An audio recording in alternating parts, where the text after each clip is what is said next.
Hey guys, what I want to talk about is progression in Jiu-Jitsu. All right.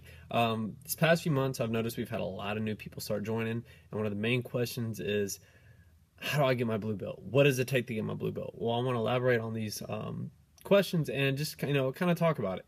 Well, for one, earning a blue belt in Brazilian Jiu-Jitsu, it's not difficult, but if you put in the work, you can get that. A lot of people ask, generally, how long does it take to get a blue belt in Brazilian Jiu-Jitsu? Typically, it's 1 to 2 years.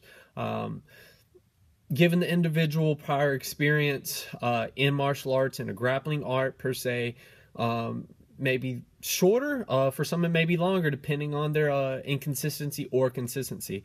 Some people, it just clicks. Some people, it's more comfortable to them, and they kind of give themselves to the art.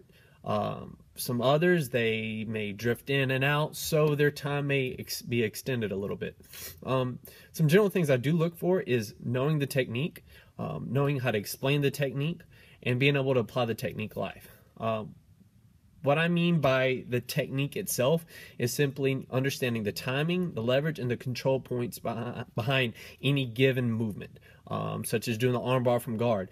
If I want to do the armbar from guard, I have to control the arm and their posture. I have to stay tight as I transition around, locking them up and then finish them off. But the leverage, the perfect timing, little things like that also come into with rolling. So I'm going to go ahead and skip to the third one. Knowing how to apply the technique in a live situation is very beneficial. Beauty part about Jiu-Jitsu, anything that we learn, we can use it live. We can go 100% with one another. I catch you in a submission, you catch me, tap out, no big deal, we start over. Well, that builds the confidence in the technique as well, and also lets you see what key points you need to work on. The beauty thing about Jiu-Jitsu, it's instant feedback. If you can't escape mount, you quickly realize you can't escape mount when a larger person, even a smaller person that knows how to apply the technique correctly, establishes mount on you, and you have difficulties escaping the position. So that's very, very important. Back to the second point, knowing how to explain the technique. The beauty part that I really do enjoy about Jiu-Jitsu is learning something and being able to share it with others. It's one thing to learn how to do an armbar, learn how to escape a position, but having the knack for teaching it to someone else is also very, very important to me. So I expect my students to be able to do this same thing as well. Some things I want to talk about with prior martial arts experience. I come from a traditional martial arts background where things were laid out, laid out for you. You learn this, this, and this, you move to the next belt. Well, with Jiu-Jitsu, there is no timetable. There's nothing that says, hey, you've been training this long, here's this belt. You've been training this long, here's this next belt. It really comes down to the individual. There are set fundamentals for programs in Brazilian Jiu-Jitsu for certain academies. They're all, for the most part, generally the same thing. Knowing how to shrimp, escaping mount, escaping side control, standing base, break falling, anything like that. Well, it comes down to you. How well do you know these things? How well do you drill these things? How consistent are you? I've had even other questions before where people have asked me, hey, if I submit a blue belt, am I a blue belt? Well, no. Yeah, you submitted them, that's great and all, but are you consistently doing that? Was that just a bad day for that one particular blue belt, or were you just on point that one day? That's something that I take in consideration, and my professor as well takes in consideration. So stay consistent with applying the little details. I'll have students come to me and ask me, hey, what did I do wrong in that roll? And I'll tell them, hey, your elbows weren't in when I was in mount or when I was in side control. And they're like, all right, cool.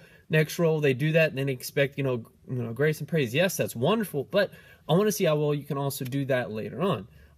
A week from now, a month from now, or even later on that day when you're extremely tired. It's one thing to be able to apply it, but I want to see consistency throughout the entire growth process of it. Why 1 to 2 years? I generally see it as it takes roughly 90 days to break a habit, another 60 days to make a new habit. Well, if you've been doing something wrong, you've been escaping mount wrong, or having issues doing something, it's going to take a while for you to break that bad habit and to build a new one.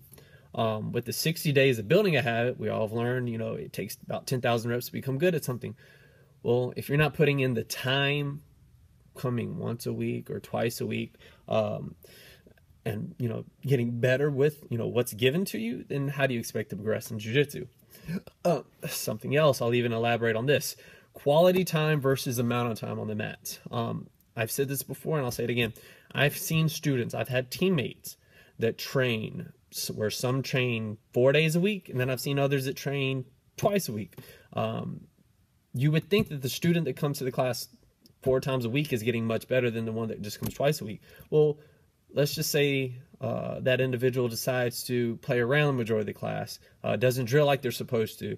They're just practically taking up space. Well, then the other student that just comes twice a week, that is their only time to come in and train, so they make that time quality. They use every little bit of time that they have in the classroom to get better at their craft, to get better at escaping positions, to get better at attacking.